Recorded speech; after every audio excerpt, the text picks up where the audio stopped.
Sorry about that. Chang's real last name was Kowalski, but no one calls him that. He's NBA's resident genius. Officially, he came to the moon as a geochemist, but he's really a jack of all trades, able to handle everything from computer glitches to leaky rehydrators. It's always easy to find him at NBA because even on Earth, he'd stand out in the crowd. He's tall, muscular, Polish Samoan. He has a mohawk and his arms are covered with tattoos. All his favorite scientists' likenesses are inked on his skin.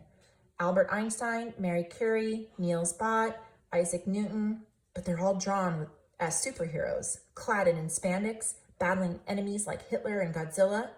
Chang designed the art himself. I was worried Chang had overheard me talking about the possible lunar serial killer, but he showed no sign of it. Instead, he focused on the TV screen watching the rocket. Man, that Katya's an ace, he said. I'll bet you, thou, she parks that Raptor dead center on the pad. Dad shook his head. Bet against Katya? Forget it. Okay, Chang said. Then let's bet on which of the newbies pukes during the landing. Dad laughs. Mom rolled her eyes. Rocket travel isn't for everyone. Almost everyone feels motion sick the first time they go into space. It takes a while to adjust to being weightless. Some people manage to do this quickly. Others spend the trip on very intimate terms with the zero-G toilet. My parents and Chang knew plenty about the newbies already. NASA had sent them biography files well ahead of time, and all the adults had video chatted several times. It's better to start life on the moon as friends than strangers. I'll put 100 on Maxwell Howard, Dad said. The engineer? Chang laughed. You're backing the wrong horse, pal. I hear the guys steady as they come. Dad shrugged. I've got a hunch. Some of these stoic guys turn out to have the weakest stomachs. My money's on the Russian, Chang said. What's his name? Belnikov? I read the guy's file. Trust me, the guy's a vomit volcano. I don't know what to do with you two, Mom said.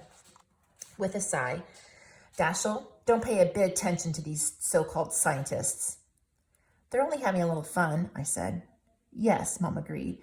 And they have no idea how to pick a potential puker. If anyone blows chunks, it's going to be Jennifer Kim. The geologists are always the first to go. On the TV, there was a sudden blaze of light as the Raptor's retro rockets fired. And yet, even though this was happening almost right over our heads, we didn't hear a thing. There was no atmosphere for the sound to travel through. What would have been deafening on Earth was bizarrely silent on the moon. All conversations ceased. Everyone's directed their full attention to the TV, even the little kids. The Raptor was lowering slowly towards the pad, the flare from the retros so bright it almost bleached out the screen. Just as Chang had predicted, it was coming in perfectly. Commander Katya King was at the helm. Not only was she the best pilot in NASA, but she had done this run so many times it was probably a routine to her by now. Nina Stack was suddenly at my side, without so much as a hello. She told me, I need you to do something for me. There's a girl your age coming on the rocket. Kira Howard, I said. I've heard. You're going to be the welcome wagon for her. I was so surprised, I took my eyes off the TV. I thought Caesar was assigned to do that. I changed my mind. Nina didn't even look at me. She kept her gaze locked on the descending rocket. Caesar has other duties, and frankly, you're probably a better representative for Kira anyway, seeing that as you're only a few months older than she is. But I'm not prepped, I began. I'm sure you can handle it. Nina walked away before I could raise another protest. Not that I can think of one. Truthfully, I was happy for the assignment. Kira was 12 like me, and I was kind of excited to meet her. Plus, showing her the ropes at MBA would give me something to do for once. Of course, I knew the real reason for my assignment. Nina was trying to distract me from raising any questions about Dr. Holtz's death. On the TV, the second round of retros fired. Katya gently guided the Raptor to the landing pad. Below the rocket, dust and rock exploded out in all directions, scouring the blast wall. The Raptor hovered over the pad for a few moments, then set down in the dead center. Everyone cheered. Now that's how you land a rocket, Chang whooped. Way to go, Katya. Nina whistled shrilly, interrupting the celebration. All right, everyone, we all have to get back to work. Those of you on cargo transfer duty, suit up. Those of you on welcoming committee, be ready to meet your assignments. Everyone else, stay clear of the staging area. We're going to have enough bodies there as it is. She strode out, having masterfully destroyed any sense of joy within seconds. All the adults dutifully filed after her, and so did I. The other kids remained in the rec room. The moment the last adult was out of the door, I heard Caesar switch off the rocket feed and turn on Squirrel Force for Violet and her friends. I'd never been assigned a duty for the arrival of a rocket before, so I'd never had a reason to be in the staging area when one came in. It was far more exciting than being asked to make myself scarce, like disappear. Dad, Chang, Mr. Grissom, and a few others piled into their spacesuits, prepping for cargo duty. Mom, who had been assigned to greet Dr. Kim, and I clustered near the main airlock with the others on the welcome wagon. I ended up in the back of the crowd, but I could still get a glimpse of the outdoors through the airlock window. After a few minutes, 7 people in spacesuits rounded the blast wall. Katya King and her co-pilot, Buster Reisman, were easy to pick out, even though I couldn't see their faces through their reflective visors on their space helmets. They bounded along with the confident grace of people who had been on the lunar surface many times before, covering several yards with each step in low gravity. Their fellow travelers moved differently. No one had ever been on the lunar surface before, and all were having significant troubles figuring out the low gravity. They wobbled, stumbled, and bounded too far. One tripped and face-planted in the pile of moon dust. Only 5 of the new arrivals were officially Moonies who would be staying there for years. The rest were temps, people who only came for a brief stay. Temps might be contractors who install new equipment, mechanics who repair broken machinery, or engineers surveying the construction site for Moon Base Beta. In a few days, they hoped to return the rocket and head back home to Earth. I wasn't even sure how many temps were scheduled to arrive in the MBA this time. Besides the 7 people en route to their airlock, I knew there were other passengers that I couldn't see, ones who remained at the landing pad to unload the rocket. Dad, Chang, and other Moonies who had cargo duty were suited up by the time the new arrivals reached the airlock. The cargo team passed through first, emerging onto the surface of the moon, where they did their best to greet the new arrivals. Spacesuits are far less bulky than they used to be, but it's still almost impossible to shake hands in them. The cargo crew then headed for the landing pad. The new arrivals passed through the airlocks into the base, and the celebration began. Greeting new arrivals is always one of the happiest times at MBA. All of us at the base are thrilled to have new people there. All the new arrivals are thrilled to finally have made it. Despite all you've heard about how modern spaceships are, Despite all you've heard about how modern spaceships are so elegant and spacious, they're not. And after a few hours on board, you still feel like a sardine in a can. The moment the newbies popped their space helmets off, the base was alive with excitement. All the adults cheered and hugged one another. I was the only greeter who had never spoken to my assigned newbie. I'd seen some things about her on the news, but since that wasn't vetted by NASA's PR department, I knew it might not be reliable. News reports about Roddy had often referred to him as an impressive athlete. Other than knowing what Kyra looked like, I wasn't quite sure what to expect. I wormed my way through the crowd, pausing to say a quick hi to Katia and Buster, and finally found Kyra by the airlock. She was standing with her father, Dr. Maxwell Howard. Both had removed their helmets, but still wore the rest of their spacesuits. Dr. Marquis, who was Dr. Howard's official greeter, was talking to them animatedly, though Dr. Howard wasn't paying much attention to him. Instead, he was looking all around MBA, taking in his surroundings. He didn't seem to be either amazed or disappointed. His gaze was very clinical, like he was studying the place. Kyra, on the other hand, seemed a bit overwhelmed. Her eyes were nervously darting back and forth. She didn't look very much like her father, who was tall and black. She looked far more like her mother, who'd been Asian. According to Kyra's bio, her mother had died from cancer 4 years earlier. "Hi," I said, trying to sound as cheerful and friendly as possible. "I'm Dashiell. Welcome to Moonbase Alpha." Kyra didn't appear surprised that I had replaced Caesar. In fact, she seemed relieved there'd someone her age to talk to. "Hey, Dash, it's nice to meet you. I know Caesar was supposed to greet you, but, they let me know that things might change when we landed. It's probably better this way. I know all about you, and I've seen you in all your video logs." "Really?" All Moonies had to post videos to the MBA website once a week so that people back on Earth could follow our lives. It's a big public relations deal. I do my best to make mine interesting, but since NASA policy states I can't say anything bad about the moon base, there isn't much to talk about. So I usually goof around, making up stories that are obviously ridiculous about meeting Martians and fighting moon dragons. I knew I had followers, but I'd never met one before. "Yeah," Kyra said. "Well, I haven't seen all of them, but most of them. They're more fun than anyone else's, although your sisters can be pretty hilarious." That was true. Violet has no idea what the point of the video log is. The week before, she had simply danced around with a pair of underpants on her head while singing the Squirrel Force theme song. "Need any help getting out of your suit?" I asked. "Definitely." Kyra turned to her father. "Hey, Dad, this is Dash. He's going to help me get settled."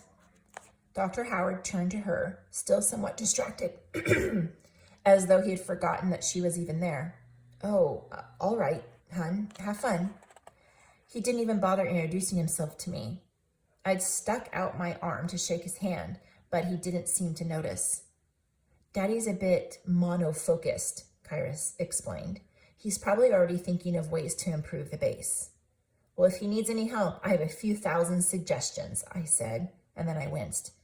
I probably wasn't supposed to be bad-mouthing the station to the newbies. Not right away, anyhow. I tried to cover. "Not that this place isn't great, of course." Kyra laughed. I know it isn't exactly paradise," she whispered. "Dad's always going off about all the mistakes that they've made." I looked at her, surprised. "And you still wanted to come?" "It's not like I had any more choice than you did." Kyra spun around, exposing the back of her suit to me. "Can you undo this?" Spacesuits are really more like suits of armor than clothing. They're designed to protect you from danger rather than provide any comfort at all. And like suits of armor, they're very hard to put on or take off without help. There were several Velcro strips and latches on the back of Kyra's suit. I undid everything, and Kyra wriggled backwards out of it, emerging like a butterfly from a cocoon. Without her suit on, she seemed 3 times smaller. That's true for everyone, but it seemed more evident for Kyra's case because she's small to begin with. She was wearing a vintage Star Wars t-shirt and warm-up pants. Kyra shook her arms, getting the blood flowing after being in the constricted spacesuit. "Ah, much better," she sighed and then turned to me. "So, where should we start the tour?" "Well, are you hungry?" I asked. "Starving," Kyra admitted.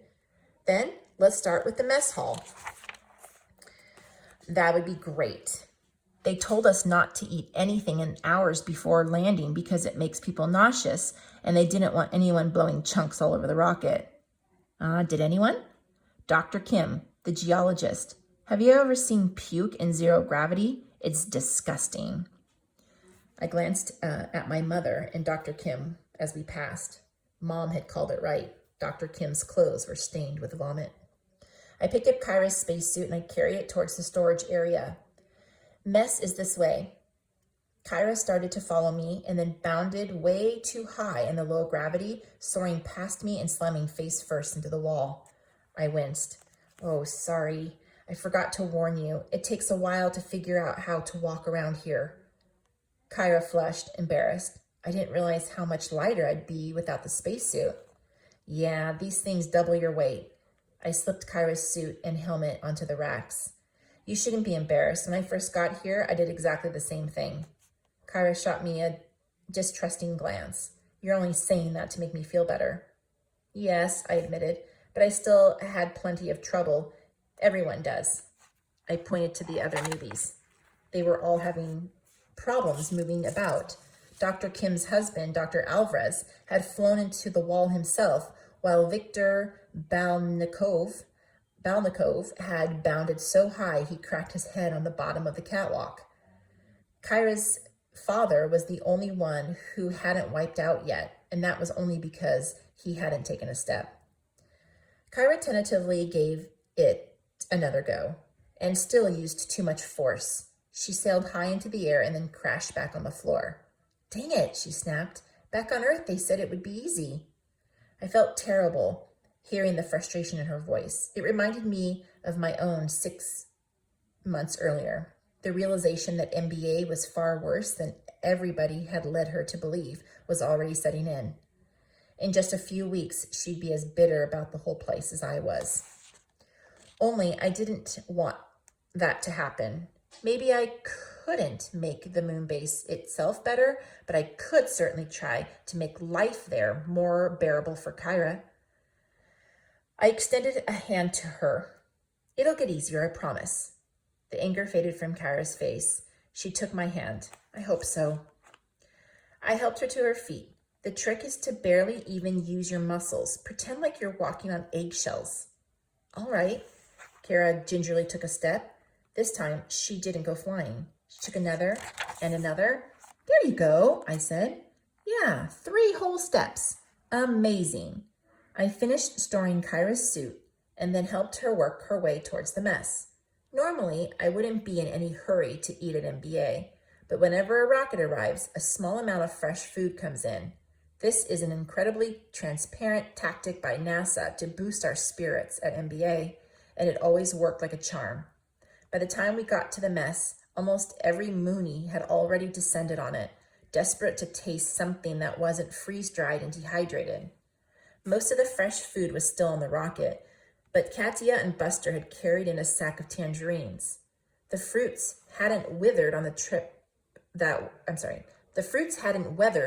trip very well. Back on Earth, we would have turned up our noses on them, but I would have eagerly traded a pound of gold for 1.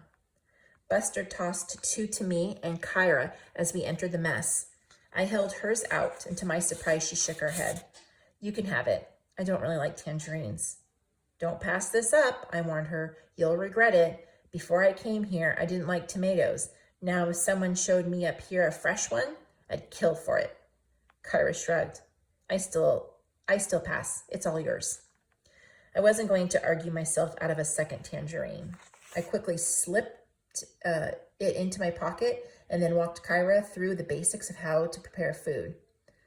Since she had just done me a good turn, I warned her about the chicken parmesan, and I tracked down a shrimp cocktail for her. Kyra still wanted to practice her low-gravity walking, so rather than sit and eat, I led her around the base, trying to point out everything of interest, though I was far more focused on my tangerine than on delivering a decent tour. There are 2 ways that people eat fresh food at MBA. Roddy represents the first. Having no self-control whatsoever, he devours his food as quickly as possible, like the dog that has been given a steak. I represent the second. I try to savor every last molecule. From the moment I tore off the first bite of tangerine pill, I inhaled deeply, relishing the smell.